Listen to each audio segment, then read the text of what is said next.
Bonsoir et bienvenue dans cette nouvelle vidéo dans laquelle aujourd'hui nous allons parler Korg PA800. Alors le Korg PA800, pour ceux qui ne savent pas, c'est un clavier arrangeur, c'est-à-dire que c'est un synthétiseur menu d'un arrangeur en plus pour pouvoir par exemple composer sa rythmique.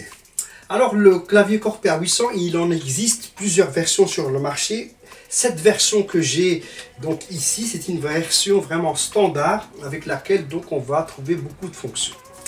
Alors pourquoi parler aujourd'hui du Korg PA800? Le Korg PA800, alors pour ceux qui ne savent pas, c'est un clavier qui s'est vendu beaucoup donc ces dernières années. Et c'est un clavier donc comme je l'ai dit arrangeur.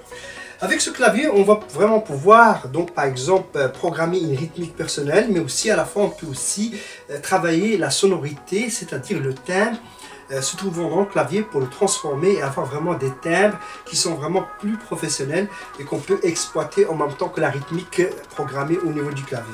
Alors le clavier Korg PA800, c'est un clavier avec 5 octaves, c'est-à-dire que ça diffère un petit peu d'un piano. Donc on a 61 touches, donc vraiment ce sont des touches qui sont agréables au toucher.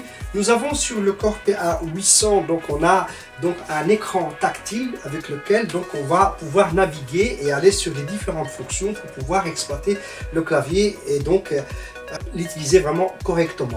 Alors sur le clavier Korg PA800, on a divers boutons qui sont ici, mais c'est pas compliqué donc à comprendre. On a une partie qui est ici sur la droite qui va vraiment consister vraiment à choisir la sonorité. Donc il suffit juste de voir, par exemple ici j'ai devant moi piano, accordéon, organe, guitare. Donc là, en appuyant sur le bouton, nous allons avoir donc toute une palette de sons qui va s'afficher au niveau de l'écran. Et via l'écran, via le tactile, on va pouvoir donc choisir les guitares. Par exemple, si on aurait choisi par exemple ici le mode guitare, eh bien on va voir plusieurs guitares au niveau de l'écran, plusieurs pages qui vont nous dire qu'il y a plusieurs donc timbres. Et donc la navigation, on peut la faire donc ici vraiment en appuyant sur le tactile, en allant sur les flèches donc qui vont soit monter ou descendre pour pouvoir avoir vraiment donc tous les sons qui sont de guitare sur l'écran. Et là on va vraiment faire notre choix, donc c'est-à-dire qu'on va choisir la guitare qui va nous convenir lorsqu'on va jouer le solo avec. Alors c'est la même chose aussi. Sur la droite, en fait, on a tout ce qui est rythmique, c'est-à-dire les rythmes qui sont dans le clavier d'origine, mais on a aussi la rythmique qu'on a programmée donc nous-mêmes ou bien qu'on a importé provenance d'autres claviers, provenance d'autres arrangements. Donc on a importé ici, donc on a user 1, user 2, user 3 qui sont des mémoires pour recevoir de l'arrangement de l'extérieur. Et donc la partie gauche ici, pardon, ça sera vraiment donc la rythmique et la partie droite, ça sera donc les sons. Donc voilà un petit peu donc les gros modes de fonctionnement au niveau du clavier. Alors sur ce clavier, en fait, on a diverses fonctions qui vont nous permettre vraiment de travailler soit la rythmique, soit travailler la sonorité, mais aussi, par exemple, on a sur ce clavier aussi un mode séquenceur qui va permettre, par exemple, d'enregistrer la rythmique et la sonorité du clavier via un séquenceur. C'est comme une sorte d'un magnétophone avec lequel on va vraiment, par exemple, tout enregistrer au niveau du clavier pour pouvoir après donc le mettre soit sur une clé USB, soit dans le clavier lui-même et pouvoir l'écouter. Alors au niveau du clavier, c'est un clavier avec différents connectiques. Il y a en façade ici des connexions qu'on appelle ça des connexions MIDI avec lesquelles on va pouvoir par exemple communiquer avec d'autres claviers. On va communiquer avec un ordinateur, échanger de l'information et on va aussi l'exploiter par exemple pour pouvoir l'utiliser en clavier maître dans un studio d'enregistrement. Alors je vais vous expliquer un petit peu plus en détail ces fonctions MIDI qui sont vraiment essentielles lorsque on veut vraiment par exemple exploiter son clavier au mieux. Donc voilà, en fait le MIDI va permettre de communiquer avec un autre clavier. Alors cette communication va se faire via cette connectique, via un câble qu'on va connecter par exemple ici et avec le clavier avec lequel on va communiquer. Et vous verrez que quand vous allez changer donc la sonorité ici, en fait il y a une synchronisation qui va se faire et bien cette sonorité ici va changer au niveau du clavier. Alors pourquoi, vous allez me dire pourquoi on utilise le MIDI, pourquoi utiliser d'autres claviers si on ne peut pas jouer sur le clavier?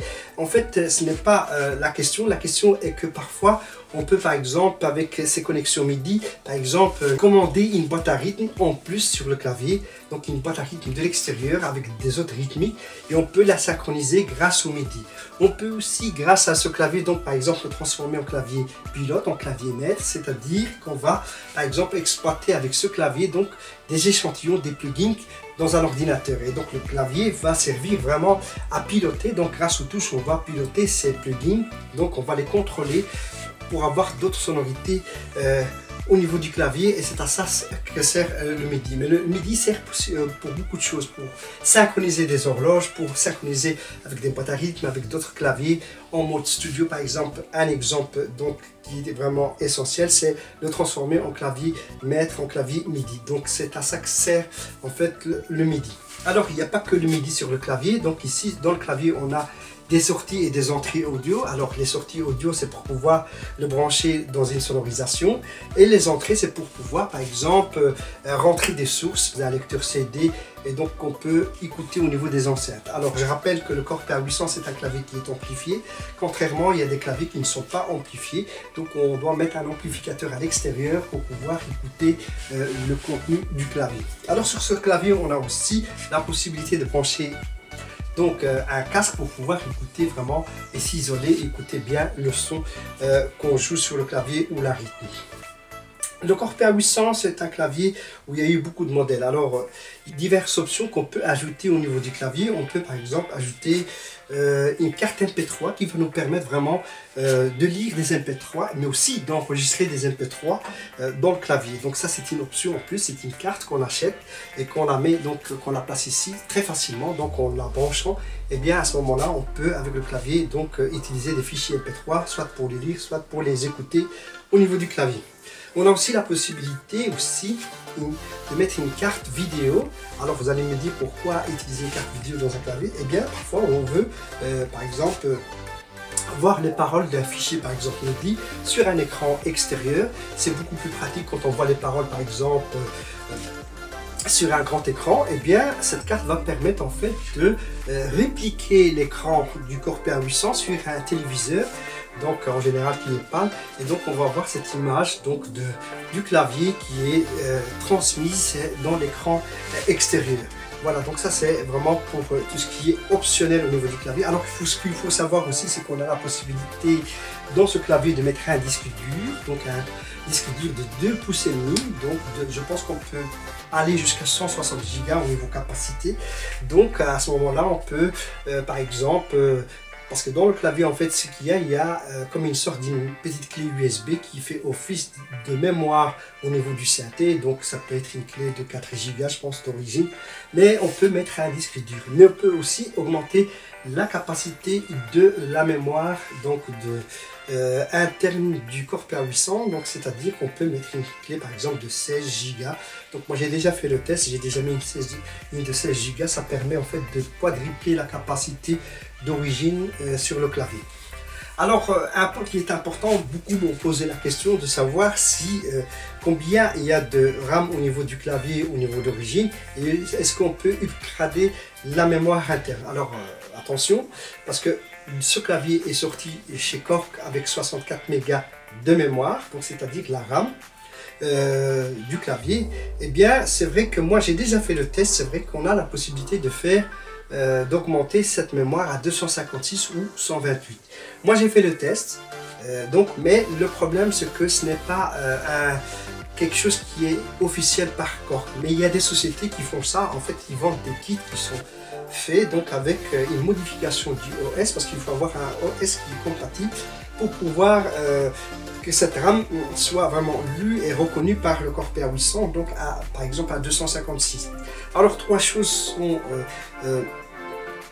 doivent être présentes lorsqu'on veut upgrader à 256 mégas de RAM, c'est-à-dire déjà il faut avoir un disque dur, avoir la mémoire qui est compatible et aussi avoir le système d'exploitation modifié, donc c'est-à-dire le système d'exploitation compatible pour pouvoir lire cette mémoire de 256 sur le Korg PA800.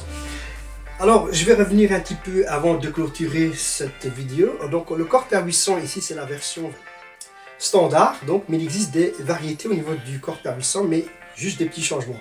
En fait, ce qu'il y a, il y a en fait eu le Korg PA800, le Elite. Alors, pourquoi il se différencie de la version classique? En fait, sur la version Elite, on a intégré un disque dur de 160 Go donc sur le clavier, qui n'est pas le cas du clavier PA800 classique.